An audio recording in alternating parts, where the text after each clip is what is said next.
कन्या ने पहला वाक्य कहा। दूसरे वाक्य में कन्या कहती है कि हव्य प्रदान रमरान पितृन हव्य प्रदान यदि पूजयथा मामांगमायामि सातुदीयं जगाद कन्या वचनं प्रियम्। दूसरे वचन में कन्या कहती है कि आज से आप जो है यज्ञ भी करेंगे, पूजन भी करेंगे, क्योंकि अभी तक आप स्वतंत्र थे लेकिन अब गृहस्थ आश्रम में प्रवेश कर लिया आपने। इसीलिए कन्या के पिता ने आपको दिखाया जो भी परछन हुई है उसमें सब गृहस्थी के उपकरण है। जब आपको गृहस्थी की सारी व्यवस्था करना पड़ेगा, उसमें हवन भी करना पड़ेगा देवताओं के लिए, कब माने पिंडदान पितरों के लिए करना होगा। यह कार्य सब जो है उन्होंने बतलाया। तो माने दो तरह के ही यज्ञ हैं, हवन करके देवताओं को प्रसन्न करना, कब माने पिंडदान दे करके पितरों को संतुष्ट करना है। यह दो कार्य भी जब आप करेंगे तो हमें अपने साथ रखना स्वीकार करें तो हम आपके वाम भाग में आने के लिए तैयार हैं। यह कन्या ने दूसरा वाक्य कहा। तीसरे वाक्य में कन्या कहते कुटुम्ब रक्षा भरणे यदि त्वं कुर्यात् पशूनां परिपालनं च। कन्या तीसरे वाक्य में कहती है कि आप माने अब कुटुंब माने परिवार की रक्षा करना, सबका भरण पोषण करना भी हम लोगों की जिम्मेदारी होगी। इसको भी सुचारू ढंग से आप संपन्न करेंगे तो हम आपके वाम भाग में आने के लिए तैयार हैं। इसके बाद कन्या ने चौथा वाक्य कहा धान्य धनाधिकानां दृष्ट्वा निवेशं प्रगृहं प्रदध्या वामांगमायामि तदात्मनेयं जगाद कन्या वचनं चतुर्थम।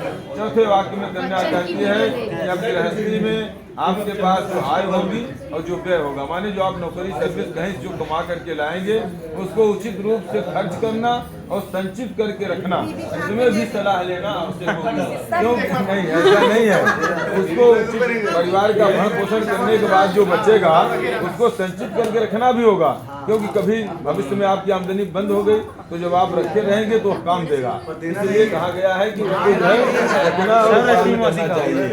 अब पांचवें वाक्य में तब कन्या कहती है देवालयानां तराग कोपम वापि विदध्या यदि पूजयथा वामांगमायामि तदा तदीयं जगाद कन्या वचनं पंचमम।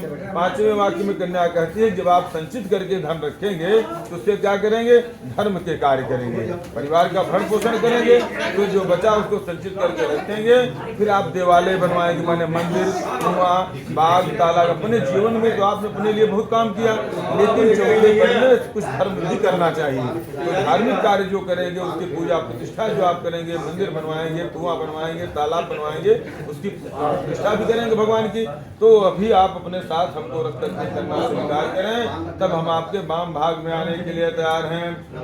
एक भी सेंटेंस में नहीं कहा इन्होंने। अरे सब कर दिया। देशांतरे वा सपुरांतरे वा यदा विदध्याय क्रयित्वं वामांगमायामि तदा तदीयं जगाद वाक्यं प्रशंसितस्य।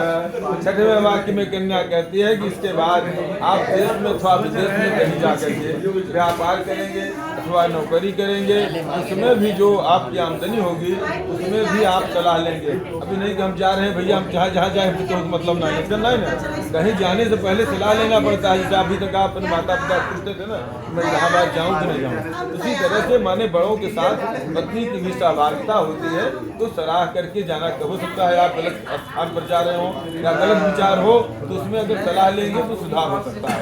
यह जो है कन्या ने इसके बाद सातवां वाक्य कन्या कहती है कि न सेवनीया परिकीय जाया त्वया भवे भावनिका मनुष्य मामांगमायामि तदा तदीयं जगाद कन्या वचनं च सप्तमम। सातवां वाक्य सबसे कठिन है। कन्या कहती है जो अभी तक हमने कहा सुना वो सब में स्थिरता बरती जा सकती है, लेकिन अंतिम वाक्य कन्या ने कहा कि आज से किसी पराई स्त्री को आप वृद्ध है तो माता के समान आदर करेंगे, समवयस्क है तो बहन के समान आदर करेंगे, एक छोटी है तो कन्या पुत्री के समान व्यवहार करेंगे। पत्नी का स्थान सिर्फ हमारा होगा। यदि यह करना आप स्वीकार करें तो मैं अपने पिता के उत्तम गुण को छोड़ करके आपके वाम भाग में आने के लिए तैयार हूँ। यह कन्या ने सातवां वाक्य कहा। 7 वाक्यों को